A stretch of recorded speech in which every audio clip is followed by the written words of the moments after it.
नमस्कार दोस्तों, इस मायाजम is the only cause of disease. इसको लेके बहुत सारे क्वेश्चंस, बहुत सारे कॉन्फ्यूजन हम लोगों के पास आ जाते हैं। और जितने भी नए होम्योपैथ हैं, होम्योपैथी डॉक्टर्स हैं, प्रैक्टिस करते हैं, सबके मन में ये एक क्वेश्चन बन के बैठ जाता है कि मायाजम को जब तक ना ठीक किया जाए तब तक होम्योपैथी में कंप्लीट क्योर नहीं होता है, या फिर होम्योपैथी का हम लोग जो सच है, सार है, वो मायाजम में ही है। तो मायाजमेटिकली पेशेंट को ट्रीट करने का स्टार्ट कर देते हैं। और काफी सारे ऐसे एलिगेशंस भी लगते हैं। बहुत सारे होम्योपैथी सिंगल मेडिसिन प्रेस्क्राइबर है, जैसे माइंड मेथड के प्रेस्क्राइबर है, या फिर बहुत सारे ऐसे जो विदाउट मायाजमेटिक कवरेज सिंगल मेडिसिन करते हैं।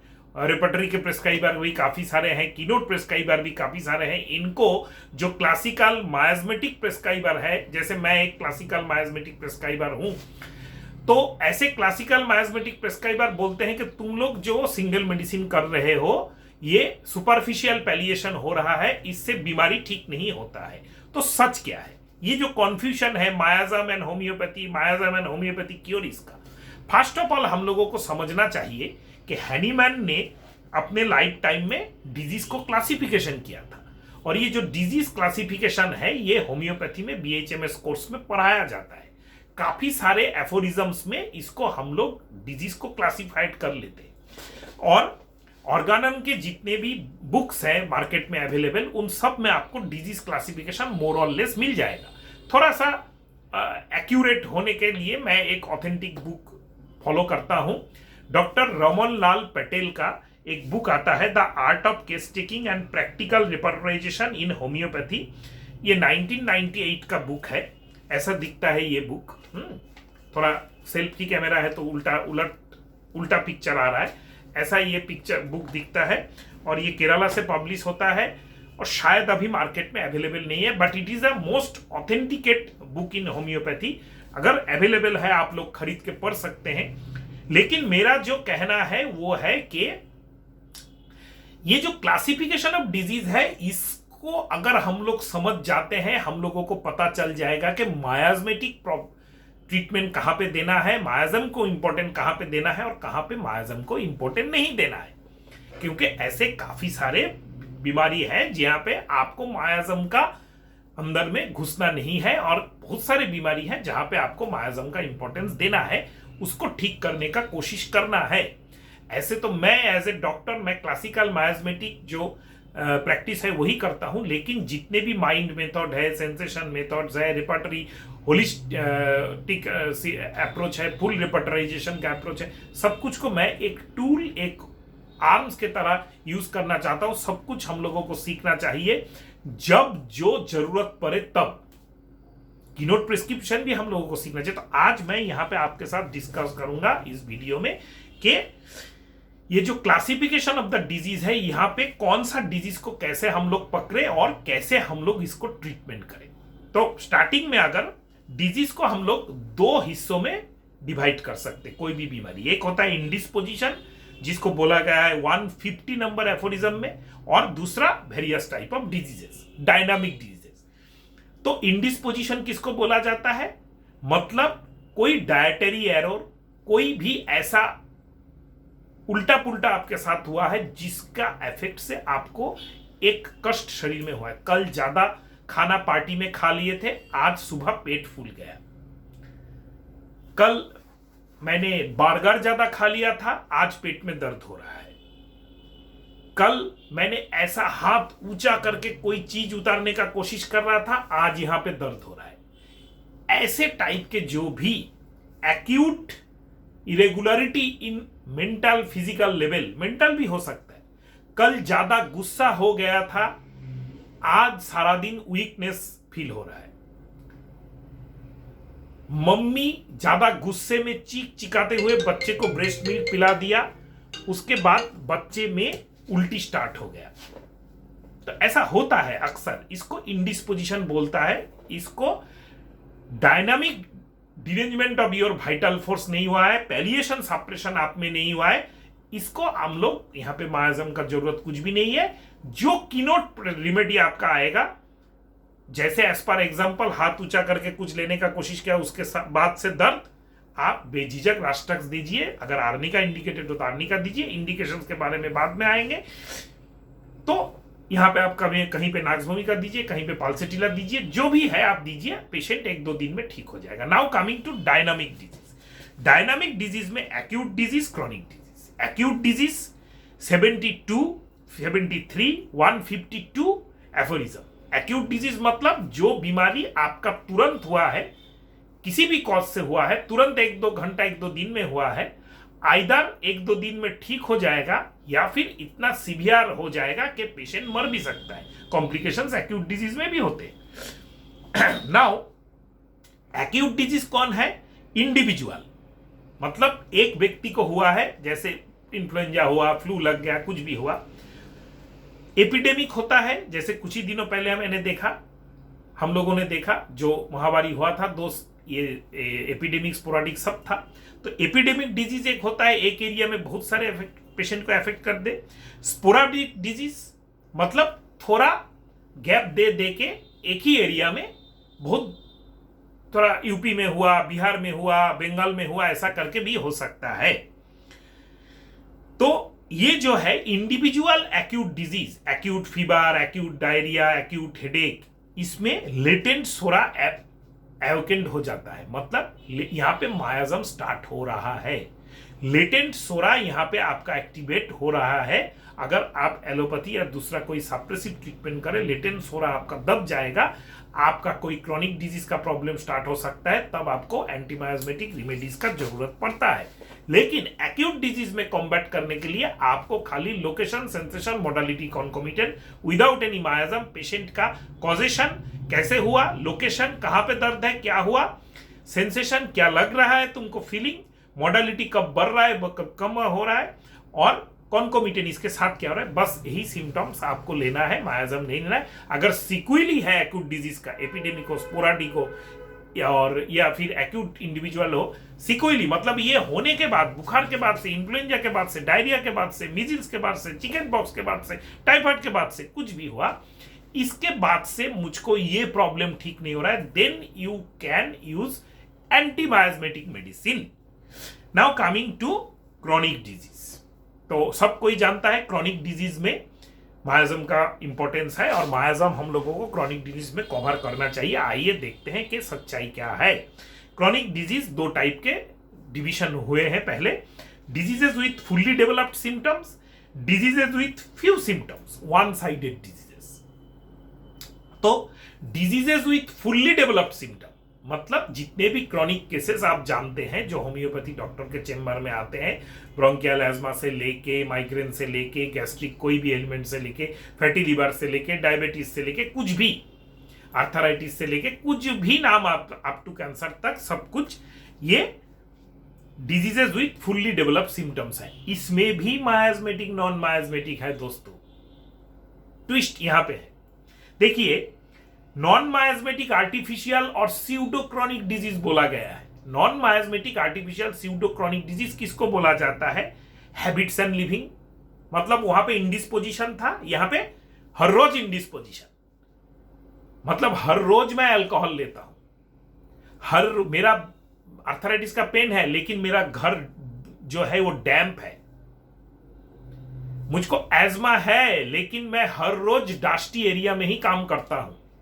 These are called pseudochronic disease. यहां पे सबसे अच्छा ट्रीटमेंट एनीमैन का जो एडवोकेट है, डेफिनेटली पेशेंट का प्रॉब्लम है तो आप इंडिकेटेड मेडिसिन जरूर दीजिए, लेकिन उस कॉज को, मेंटेनिंग कॉज को भी आप दूर कीजिए कि आप, जैसे मैं अक्सर करता हूं एज पर एग्जाम्पल, काफी सारे क्रॉनिक एज्मा के पेशेंट्स जो मेडिसिनली ऑयल रिस्पॉन्स नहीं होते हैं, अच्छे से रिस्पॉन्स नहीं करते, मैं उनको एक टेस्ट कराता हूं जो सेरोलॉजिकल एलर्जी टेस्ट है, एलिसा में किया जाता है। 80 प्रोडक्ट्स के ऊपर थोड़ा सा खून लेकर उसमें मशीन में दिया जाता है और टेस्ट करके निकाला जाता है कि कौन से चीज में उसको ज्यादा एलर्जी है। तो देखता हूं कि कभी कभी पेशेंट का पिकुलियर कुछ चीज, पर्टिकुलर पेंट, पर्टिकुलर शरीर का फाइबर, कुछ कपड़े का फाइबर, कॉटन, लिनन में उसको एलर्जी होता है। मैं पेशेंट को बोल देता हूँ इस टाइप के पेंट्स जहां पे लगे हैं ऐसे घर में मत रहिए, या इस टाइप के शर्ट्स या कमीज मत पहनिए। तो पेशेंट लगभग 70% उसी से ठीक हो जाता है। रिमेनिंग 30% हम लोगों का मेडिसिन ठीक करता है, जो इंडिकेटेड मेडिसिन होगा, सिंगल मेडिसिन। अच्छा, ये हो गया आर्टिफिशियल स्यूडो क्रॉनिक डिजीज में number 1 habits and living, aphorism number 77। Now aphorism number 76, drug disease, allopathic medicine लेते लेते उसका साइड इफेक्ट से बनने वाला डिजीज, जिसमें आपको एलोपैथिक मेडिसिन बंद करना पड़ेगा।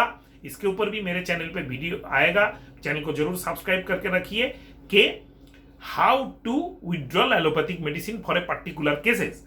तो ड्रग डिजीज, जैसे लगातार एंटासिड लेते लेते विटामिन डी कम हो गया, ब्लड प्रेशर बढ़ गया, डायबिटीज हो गया, ऐसे काफी सारे। इसके लिए स्टडी, जो डॉक्टर आपका ट्रीटमेंट करेगा उसको ये नॉलेज होना चाहिए कौन सा symptom patient artificial pseudochronic disease, drug disease का दे रहा है, या फिर हैबिट से हो रहा है, या फिर कुछ और से हो रहा है। And third is occupational disease, occupational hazard, जिसको मॉडर्न कम्युनिटी मेडिसिन में बोला गया है, जैसे एस्बेस्टोसिस, सिलिकोसिस, माइनिंग में काम करने वाला लोगों को होता है, वैसे ही हीट क्रैम्प्स फैक्ट्री में काम करने वाले लोगों को होते हैं, कंप्यूटर विजन सिंड्रोम कंप्यूटर में काम करने वाले लोगों को होते हैं। यहाँ पे भी अगर जो कॉज है, जो कारण है पेशेंट का, वो हटाना नहीं जा सका, तो पेशेंट को हम लोग मेडिसिन देके कुछ हद तक इंप्रूव करा सकते हैं। कोई भी पैथी उसको 100% ठीक नहीं कर सकता जब तक ना causative factor of the disease, maintaining factor of the disease उसका रिमूव ना हो। Now coming to miasmatic true natural disease, इसमें सिंगल एंड कंपाउंड, सिंगल मतलब सोरासिफिलिस साइकोसिस, एंड कंपाउंड मतलब सोरासाइकोसिस, सोरासिफिलिस साइकोसिस। नाउ कौन सा डिजीज सोरासिफिलिस है, कौन सा डिजीज आपका साइकोसिस है, कौन सा डिजीज सिफिलिस कॉम्बाइंड मायाज्मेटिक है, ट्राई मायाज्मेटिक है, ये हम लोग इसमें आपको डेफिनेटली एंटी मायाज्मेटिक ट्रीटमेंट का जरूरत है। सबसे बड़ा गलती हम लोग यहाँ पे कर देते हैं, डिजीज के नाम से एंटी मायाज्मेटिक मेडिसिन सिलेक्ट करते हैं कि फलाना एक डॉक्टर या कोई भी बुक में मैंने देखा diabetes is basically psora syphilitic और सिफिलिटिक, तो डायबिटीज के ट्रीटमेंट में हम लोग सिफिलिटिक मेडिसिन जैसे मार्क्सोल हो गया, कैलियायोड हो गया, आर्सायोड हो गया, सिफिलाइनम हो गया, यही यूज करेंगे। ये बहुत बड़ा गलती है कि क्योंकि यहाँ पे जिस टाइम हैनीमैन ने ये ऑर्गन ऑफ मेडिसिन लिखा था, उस टाइम क्लासिफिकेशन ऑफ डिजीज उन्होंने अपने हिसाब से किया था, लेकिन उन्होंने कभी भी ये नहीं बोला था कि एक डिजीज का कॉज एक मायाजम अगर होता है तो उसी मायाजम के अगेंस्ट मेडिसिन दे दो। उन्होंने हर टाइम बोला था कि indicated medicine should be given, उसमें मायाज्मेटिक कवरेज कितना है ये आपको ढूंढना, ये हो सकता है। और सबसे बड़ा गलती तो हम लोग होम्योपैथ लोग यहां पे करते हैं कि हम लोग डिजीज को एक मायाजम के नाम से कोरिलेट कर देते हैं। जो टॉपिक आज का है, जिसको मैंने स्टार्ट किया, is miasm is the only cause of the disease, नहीं, miasm is the only cause of the disease कभी भी नहीं हो सकता जब तक ना पेशेंट का कोई स्टिमुलेटिंग फैक्टर या फिर कोई मेंटेनिंग कॉज पेशेंट पे आए। जैसे हर दिन कंप्यूटर में बैठ बैठ के 10 घंटा मैं काम करता हूं, मेरा लंबर स्पॉन्डिलोलिटिस हुआ है, सर्वाइकल स्पॉन्डिलोलिटिस हुआ है, कंप्यूटर विजन सिंड्रोम हुआ है, सेंट्रली ओबेसिटी हुआ है, डायबिटीज हुआ है, ब्लड प्रेशर ज्यादा है, मैं हर टाइम चिड़चिड़ा रहता हूं, ये सब मेरा maintaining cause of the disease है। मतलब आप इसको हैबिट्स एंड लिविंग में भी फैल सकते हैं या फिर ऑक्यूपेशनल हैजार्ड डिजीज में भी आप इसको मान सकते हैं, जिसमें मायाज्मेटिक मेडिसिन का जरूरत नहीं है, नॉन मायाज्मेटिक डिजीज है। लेकिन यही कंडीशन अगर ज्यादा दिन चलता रहा और पेशेंट में जो 3 मायाजम सोरासिफिलिस साइकोसिस पेशेंट में प्रेजेंट है, हर पेशेंट में सोरासिफिलिस साइकोसिस प्रेजेंट है, तो ये जो मेंटेनिंग कॉज है ये अफेक्ट करेगा पेशेंट को, और पेशेंट सोरासिफिलिस साइकोसिस के हिसाब से सिम्टम्स देना स्टार्ट करेगा, तब ये कॉम्प्लेक्स मायाज्मेटिक डिजीज में कन्वर्ट हो जाएगा। तो एक खाली मायाजम is the soil of disease, it is the not the only cause of disease, it is definitely ये इंपॉर्टेंट कॉज ऑफ डिजीज। जैसे आप इसको लो इम्यूनिटी के साथ तुलना कर सकते हैं, क्योंकि उस टाइम में इम्यूनिटी का कॉन्सेप्ट हैनीमैन के टाइम में नहीं था, वरना शायद हैनीमैन इसमें भी इम्यूनिटी को जुड़ के बताते। तो मायाजम हम लोगों के लिए एलोपैथी में जैसे डॉक्टर बोलते थे आपका इम्यूनिटी कम है इसीलिए हुआ है, हाँ, तो हम लोगों में ऐसा ही हम लोग उस टाइम से ये पकड़ के चलते। दिट इज द सॉइल, जमीन कैसा है, इस जमीन में ये चीज हो अच्छा होगा, ये चीज बुरा होगा, और अच्छा होगा बुरा होगा डेफिनेटली जो बीज हम लोग उसमें लगाएंगे उस बीज का क्वालिटी के ऊपर भी डिपेंड करेगा। मतलब एक इंसान में कोई भी बीमारी अगर होने वाला है, उसका मायाजम तो डेफिनेटली उसको अट्रैक्ट करने वाला मायाजम चाहिए। वीक मायाजम होगा तो ज्यादा फ्लेयर होगा, मतलब वीक इम्यूनिटी होगा। लेकिन कितना स्टिमुलेशन से, कितना बैड हैबिट, बैड लाइफस्टाइल से वो उसको अट्रैक्ट कर रहा है, ये भी इंपॉर्टेंट पार्ट है। नाउ कमिंग टू, और एक पार्ट रह गया था one sided disease. One sided disease हम लोग किसको बोलते हैं? वन साइडेड डिजीज मतलब डिजीजेज विथ फ्यू सिम्टम्स। एक यहाँ पे लाइपोमा हुआ, एक नेक में लाइपोमा हुआ, एक दो वाट हुआ, इसको हम लोग वन साइडेड डिजीज बोलते हैं। वन साइडेड डिजीज में भी आपका internal nature and external nature होता है। इंटरनल नेचर बताया गया है 176 एफोरिज्म में, एक्सटर्नल नेचर एंड और लोकल मेलोडीज बताया गया है 185 में। अच्छा, 176 एफोरिज्म के चलते हम लोग जानते हैं कि physical symptoms, otorrhoea, migraine, cardialgia, accessory phenomena, ये वन साइडेड है। मतलब और तो कोई दिक्कत नहीं है डॉक्टर साहब, खाली कान से पीक निकलता है। यहाँ पे भी मायाजम का इंपॉर्टेंस तभी है जब ये महीनों या सालों पुराना होगा। एक्यूट होने पर acute medicine, causation, location, sensation, modality, concomitant. और कोई जितने भी स्टॉलवर्ड्स होम्योपैथ है यही मान के बने हैं दोस्तों, मेरे बात को करके देखिए, इसी से आपका पेशेंट ठीक होगा। अगर एक 2 दिन का कान से पीक आया है, आने वाला patient acute ear pain, acute otitis media लेके आपके पास क्लिनिक में आया है और आप उसका फुल केस टेकिंग करके मेडिसिन देने का स्टार्ट करें तो पेशेंट रिलीफ नहीं होगा।